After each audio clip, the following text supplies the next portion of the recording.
On joining me is the panel, Liberal Senator James Paterson, broadcaster Jane Marwick from 6PR in Perth. James, what do you make of Barnaby Joyce, first of all?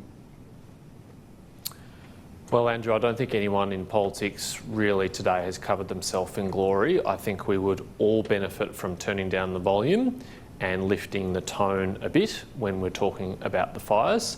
I have no reluctance at all about debating the various and complicated policy issues that are likely to come out of this lesson, but there are people who right now are fleeing for their lives. There are children who are being evacuated from schools. There are people who don't know whether they're going to be returning to their home or not. It's like the patient is still on the operating table and we're in the middle of the surgery, and there are people who are rushing to do the autopsy because they think that the autopsy will prove that they were right about a debate. It's really, frankly, very unseemly. Well said, and I think some people are trying to get attention by being more extreme than the other. Jane Marwick, the Greens, what do you think they're up to, calling Scott Morrison arsonist, apparently in this insane belief that he could stop bushfires just by, cutting our emissions, as easy as that? Yeah, absolutely predictable and extraordinary. I agree with James about the rhetoric, but I don't mind us talking about the policies. The Greens have got a lot to answer for when we talk about these fuel loads. And Andrew, on Saturday, we heard from witnesses who said some of those fuel loads were up to their shoulders. Now, we know that so few areas are now being backburned adequately, and we can see what happens when they're not. I was raised by a family who'd fought a lot of bushfires, Andrew, and my grandfather was born in 1901, and we grew up knowing a lot about bushfires. So Jordan Steele John and his counterparts in the Greens calling this current government arsonists. I mean, as you pointed out yesterday, if we shut down Australia today, would it make one iota of difference? And it simply would not. I think his intervention is absolutely disgraceful. But James, I agree. I mean, this does not, as I demonstrated yesterday, have anything to do with global warming. But the fuel loads thing, I'm getting contacted by firefighters, by former fire captains. I spoke yesterday to one of Australia's top fire experts. Again and again we're hearing fuel loads. Now, what really frustrates me as someone who sat in coroner's hearings after one of Victoria's disastrous fires, every time we have a disaster like this, we get the inquest and we get the coroner saying, cut fuel loads in forests. You've got to do more controlled burns. And again, we're finding that has not been done. What can Parliament do to ensure that the message this time gets through?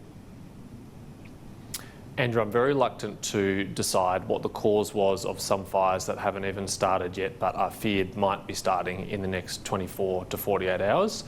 All of the focus of the government here in Canberra, and I know of the state governments that are affected, are about getting people out of harm's way, limiting the damage of these fires and preserving life and property. There will be an unlimited amount of time to have a conversation about controlled burning and fire loads and even climate change if that's what people are interested in talking about.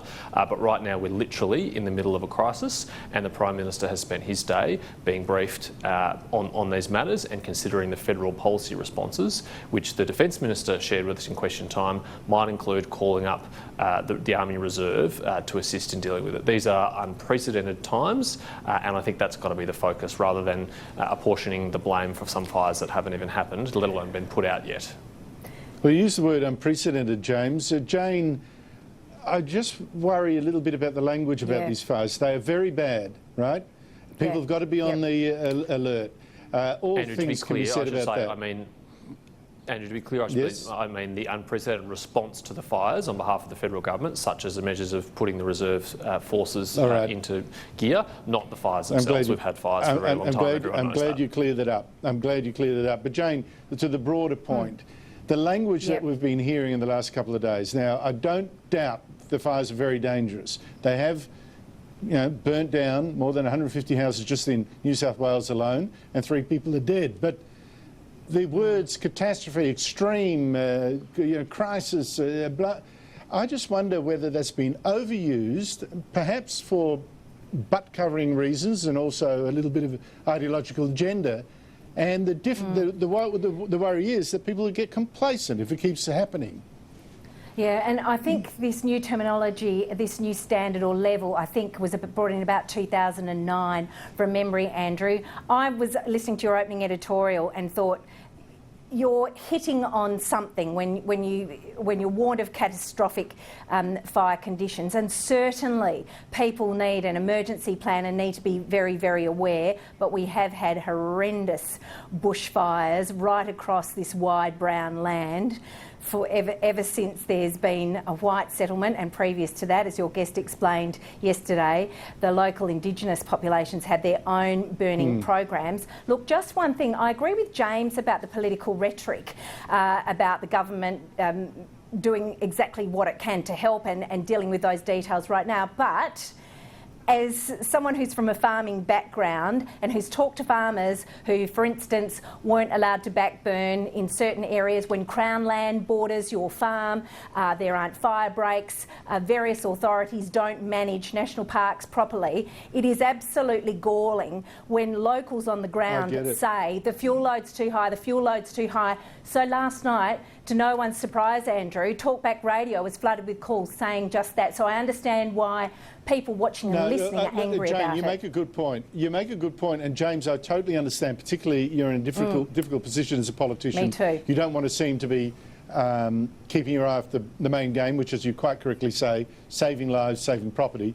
But I sometimes wonder whether the message gets lost because we wait till the cold light of day when it's all behind us and people aren't listening anymore about the lessons we should learn. That's the only problem I have with that position. But James, meanwhile in Victoria, right, we've got cold temperatures, we've got rain, but Victoria is still paying the price of global warming madness.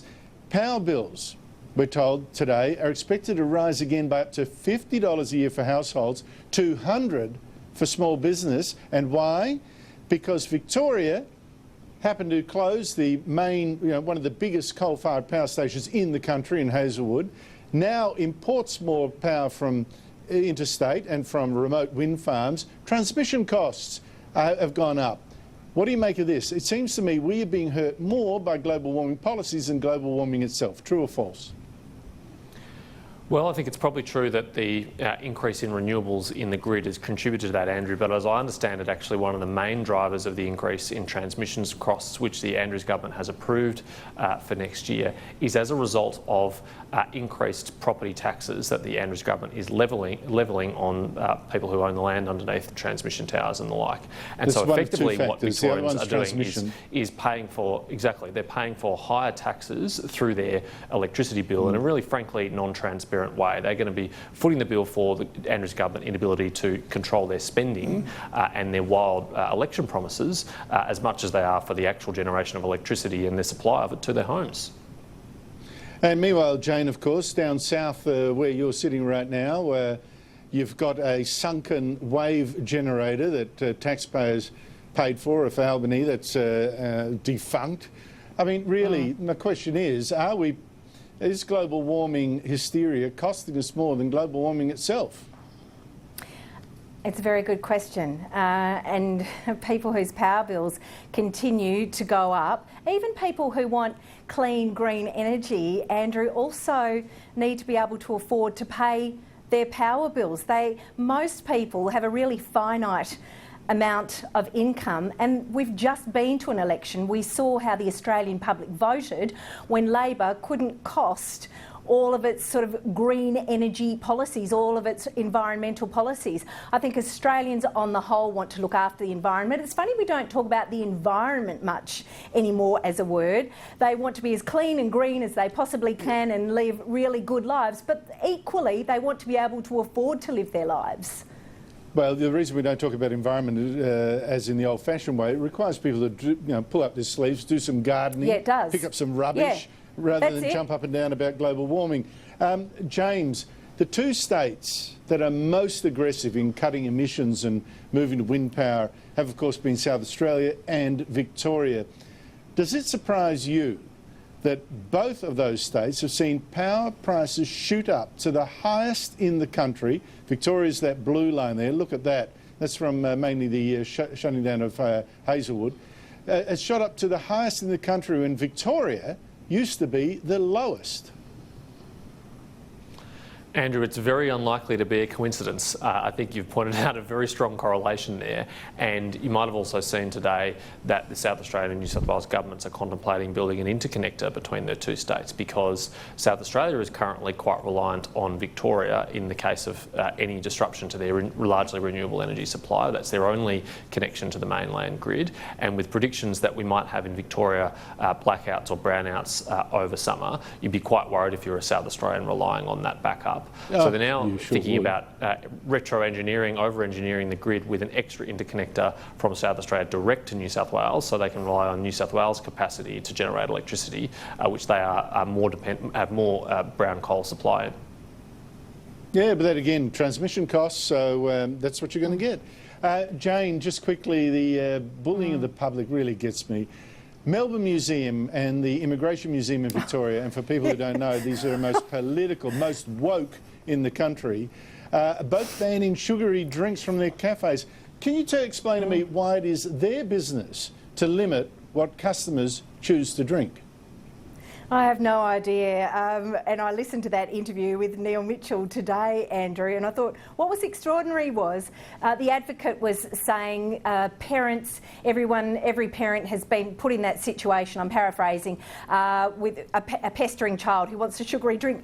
Honestly, what happened to the word no? That's called good parenting. If you don't want your child to have a sugary drink, then say Correct. no. Other people might enjoy a sugary drink as a treat, and the other idea is moderation. So the whole idea, I think they were even banning sweetened milks.